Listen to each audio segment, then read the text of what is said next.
Two socks enter, one sock leaves. Or angry washer repair. If you don't feel like replacing the agitator again, or doing things the expensive way, read on. And mind you, the expensive way includes waiting for appointments that give a range from 6 a.m. to 11 p.m. or something as ridiculous, forcing you to take an entire day off to pamper what is really a highly questionable repairman and probably a fraudulent purchase. Or just going out and buying another washer from a salesman that knows they only last a year or two, who gets kind of a weird pleasure from watching people crawl back in questionably clean clothes, asking for a repair and drums, and ultimately end up purchasing another washer. If you want to do it the right way, the expensive way, this text is not for you. But if you want to do it all by yourself for just about $7, a highly questionable repair, then this text is for you. But please know that this is not the correct way to fix your washer. But again, your washer should not be breaking every 2 years, so if you just get another one, you will be ripped off again. This is a way to fix it wrong that may eat a sock or two every few years, half-jokingly speaking. However, while you should use your best judgment, this way of repairing your washer just costs about $6. The short version is that your agitator is made of plastic. An agitator is the thing in the middle of your drum. It's made of plastic because it's the cheapest thing that can be manufactured. But the excuse is that it will protect your clothes. Plastic is less likely to tear everything up. But the rod upon which the agitator is affixed is made of metal. So what's happening is that metal grinds against plastic, especially if you overload your laundry, and plastic wears. Your problem will either require replacing the agitator dogs, which is easy and will be the correct way to make repairs, or using 2-part epoxy to glue the base that has worn and started moving on its own. This is not the correct way to fix your washer. You will never be able to remove the base again. 2-part epoxy glue is the same as welding plastic to metal. It will never come off. For full advice, please search your favorite video website for repair videos. Please look up a washer diagram on the internet first to learn all the component names. You will learn better visually from other repair videos that may actually have your model of the washer.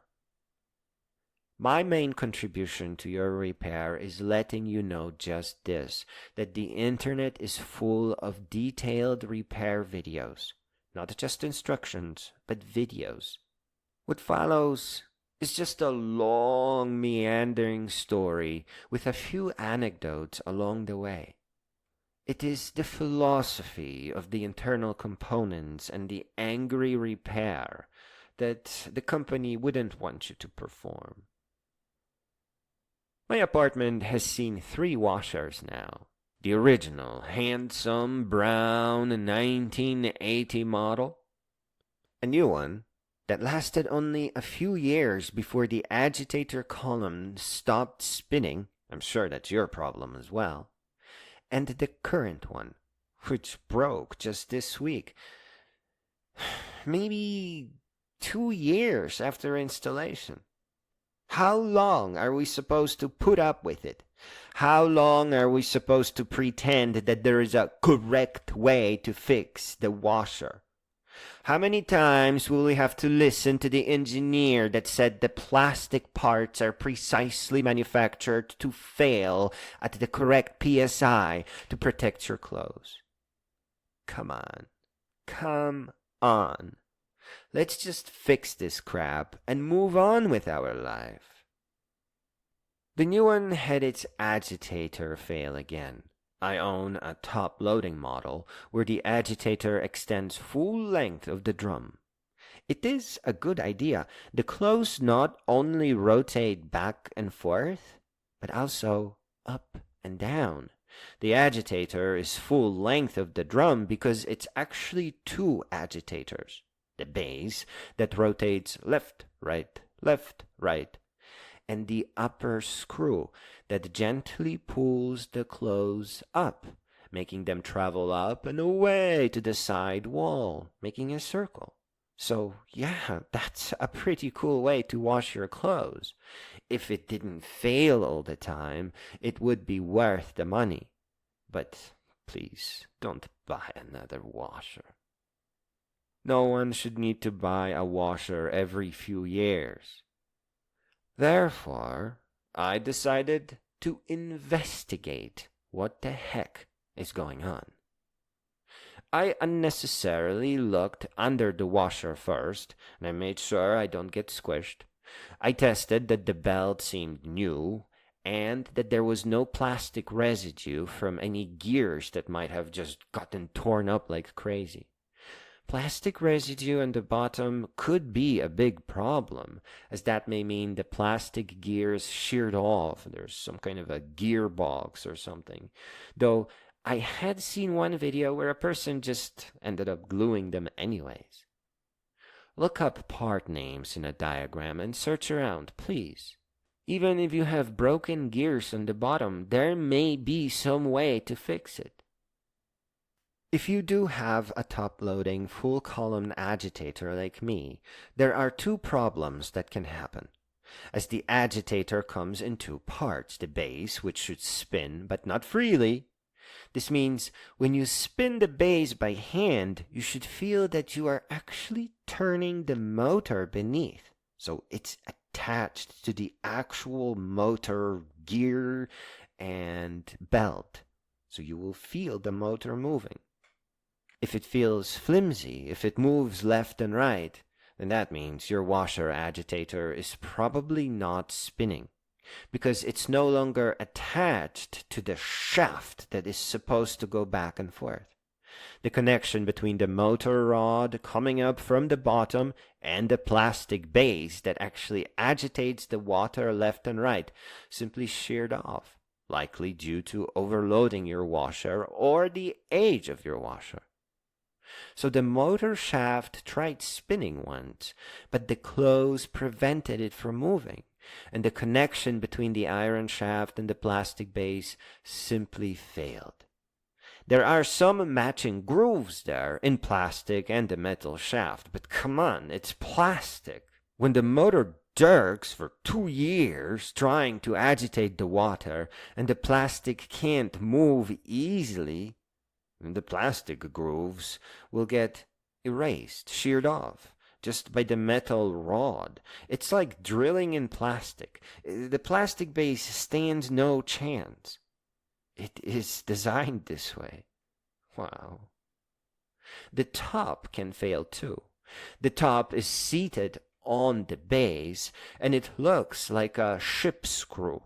This is what lifts the clothes in and around. It pulls all the clothes near your agitator up, so that your underwear isn't just stuck in the center of the washer, just kind of floating back and forth in there.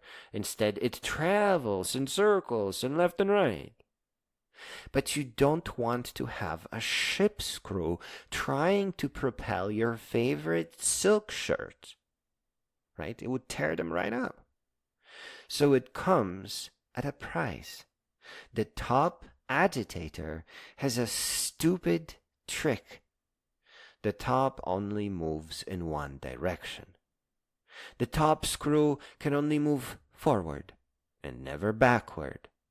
As a programmer, this is extremely stupid because it involves a super flimsy extra gear, and it introduces a massive point of failure. And in a critical part of the system, hammered by every wash cycle over and over again. It's ridiculously flimsy.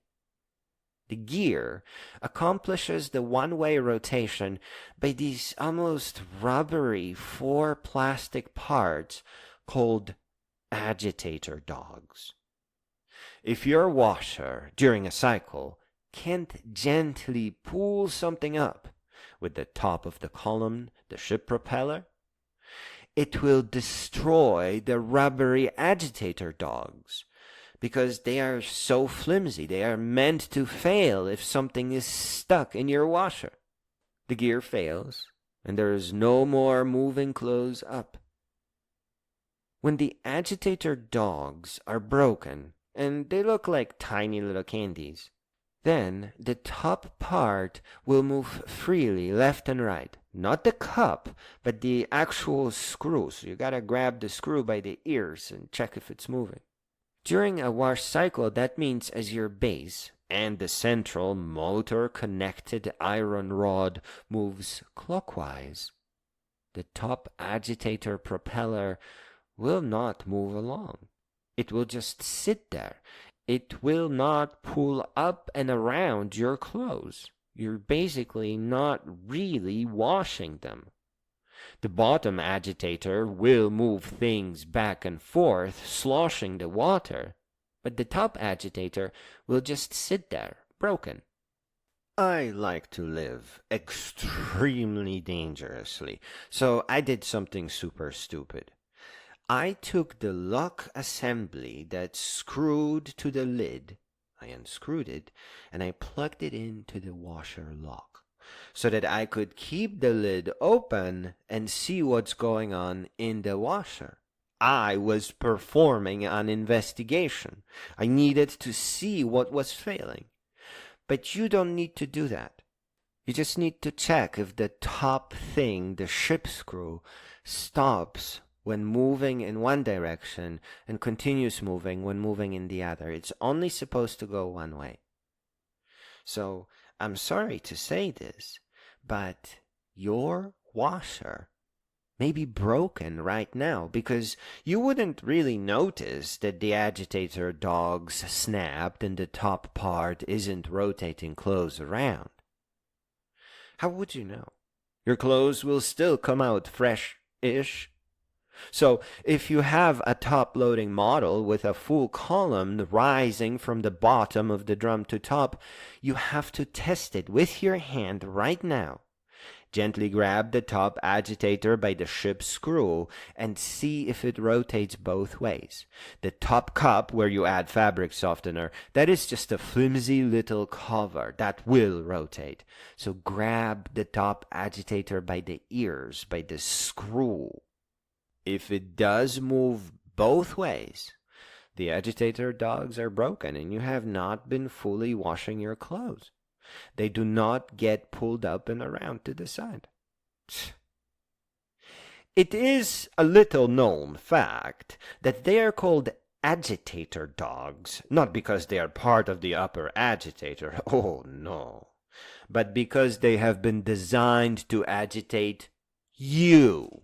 That's right, because now you have to spend $4 on 4 pieces of plastic and begin repair. I'm just agitated thinking about it. I'm sorry. The alternative, the doing it right at this point seems crazy to me. It should seem crazy to you. Are you seriously going to purchase another washer that will just fail after 2 years? What exactly are those salesmen thinking of us when we come crawling back to buy another washer? They know everyone's coming back after a couple of years. They do. Sure as sunshine. They even actually look suspicious. No, we don't sell replacement agitators. Really? You just knew that off the top of your head? I wonder why. I'm telling you, it was a full-on investigation. and the kind man that pointed me to the epoxy, which is like 55,000 psi, he said, "Good luck." So he knew what was going on. He knew that those things fail all the time. They must talk about it. It's pretty ridiculous. Now, on to the repairs. I'm sorry it's taking so long. I just want to make a few jokes along the way. I love doing that. I love reading things like that. So, finally, repair. I can't help you with the bottom of the washer. Frankly, there was a dangerously looking sticker there. It included a finger and some kind of a line going through it, so But you know what? I know everything about the top agitator. I studied the damn thing. So let's start with the bottom of the agitator. Let me ask you, is it moving freely? Or do you feel like, you're moving the motor as well? There's something in there.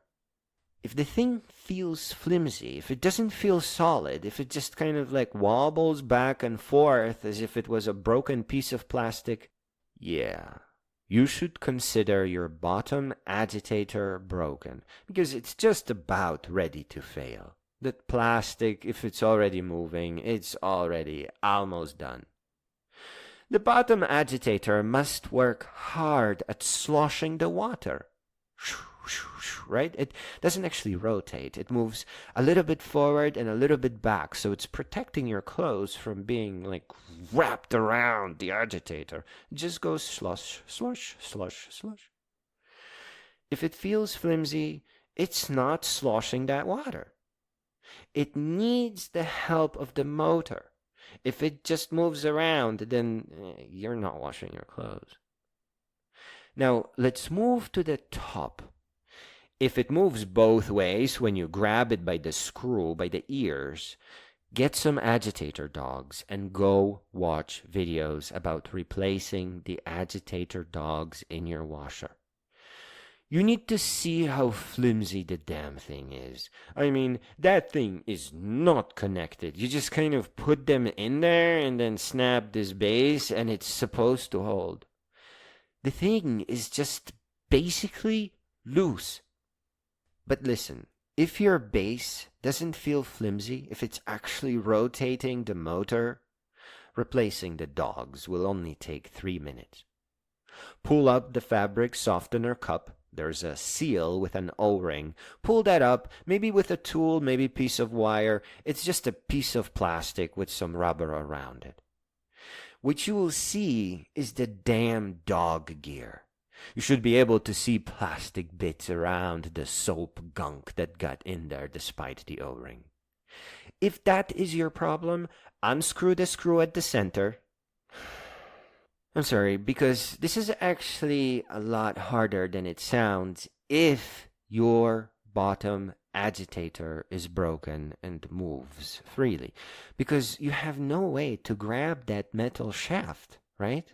So trying to unscrew the huge screw will actually rotate the motor, and the screw is not gonna budge. But try to tip the drum a little. Try tipping the bottom agitator to get that broken plastic still engaged with the shaft. Please use your F word, and traditionally, and you don't have to do this, you should be wearing low-rise pants that expose your rear, shall we say, crack, a tiny little bit, as that also seems to help. It's been helping generations of plumbers. Don't knock it. Tipping things to the side and cursing will help you. You just need to curse a lot. But that's only if your base is broken. If the base is firmly attached to the shaft, then you just grab the base and unscrew the screw and nothing's gonna move and you can take the top off easily. Once you remove the screw and your base really is broken, plug the screw hole with a long, easy to remove roll of paper. Protect that screw hole from epoxy. You do not want epoxy getting in there because that will weld that hole shut and you will never be able to remove that screw again. Now pull up that weird-looking flimsy gear. And it will be so flimsy that it will probably just fall right apart. The bottom part that is supposed to hold the agitator dogs can just fall right off, making the stupid dogs scatter. It is a crappy friction fit. If your base is solid, put in the new dogs, and again, use your F word, please, including before you start assembly. Maybe use a tiny little bit of tissue to improve that bottom part that holds the dogs in place, right? It won't hurt anything. And if your base is not flimsy and turns the motor, rather than just moving freely like I described above, no matter how little, gently insert the stupid dog gear and test to see if the ship screw, the top agitator, now turns in one direction only. And here, you are done. That's all it takes to replace the stupid dogs. Screw the screw, but not too hard. The agitator must move freely in one direction. If you try too hard, it will stick. Put in the O-ring and replace the softener cup. Consider calling your friends and asking them about agitator dogs. Maybe offer to check if they're doing well for a price. But if it is the bottom, if it moves freely in a flimsy way, you will have to pull the entire column up.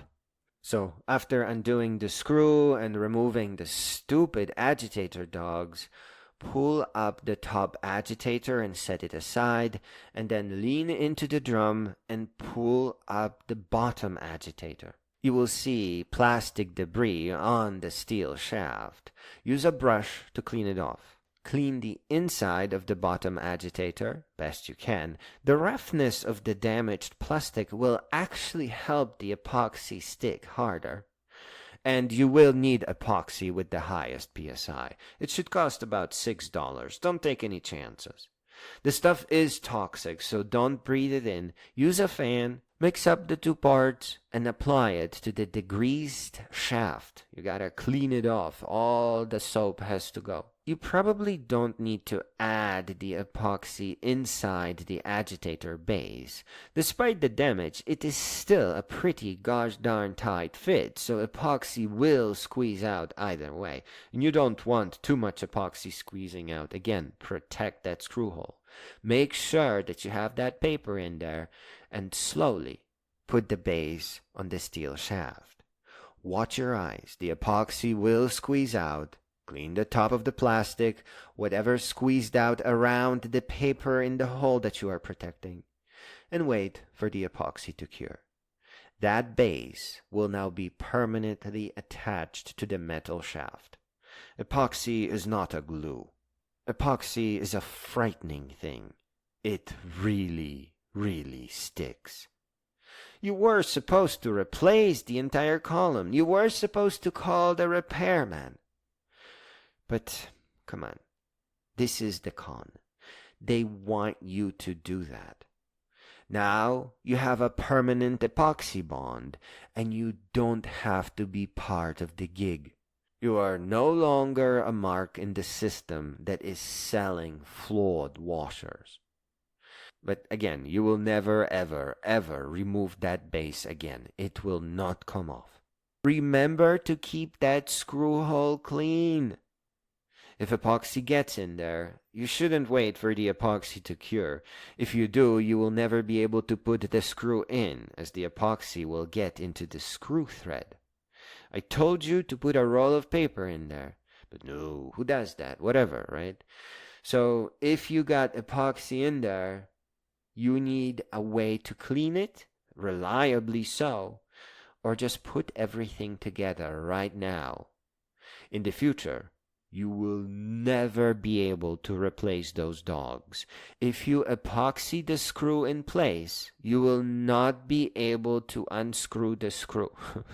So this is a new level. Now you've done bad repair or rebellious repair, even worse. But who cares about the stupid dogs?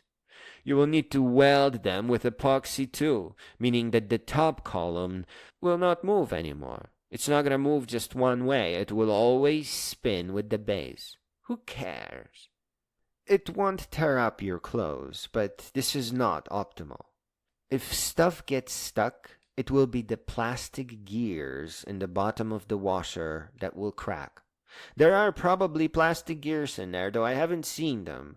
And there may be an easy fix. I've seen it done. Bottom line is this. You pay for your washer. And it should work for ages like they used to. But today's washers fail after a couple of years. You can either keep calling the repair person, who's got a smirk that you can't see, or get a new washer, which will make the salesman laugh at you behind your back. If you don't want to be part of the show, just weld the plastic parts shut. It is bad repair. The plastic is probably meant to fail at a certain point. It probably might have been tested by a reasonable company somewhere that might have cared for details at some point. And they probably call it a safety mechanism. Maybe that's what it used to be. But today it would be an excuse to just put cheap washers together and sell them at an incredible markup. This whole plastic thing getting sheared off is not the right way to deal with things stuck in your washer. The right way to control something being stuck is in the software, in the microcontroller that controls the cycle. Cheap washers under some popular brand name just destroy the agitator and expect you to get new ones or keep on paying. It will be a lot more than $7 for epoxy, and so much stress and time and delivery and connecting all this crap. And mind you, they're just replacing the failed system, so you're just gonna face the same problem a couple of years down the road. They will not upgrade the microcontroller to sense stress on the motor and wisely stop the cycle texting you a message. They will not let you remove the stuck clothes before the damage. They will not let you protect the agitator assembly. They want you to keep buying cheap washers over and over again. Using epoxy really is bad repair, but you've been tricked into paying for an inferior product that simply does not perform. Lastly, how many times will you replace the agitator? How many washers are you going to buy? Because that is the number where you finally snap and spend $5 on epoxy that welds the whole con game shut. Interestingly, perhaps turning your washer drum into a thunderdome, where 2 sucks enter, but every once in a blue moon, just 1 sock leaves.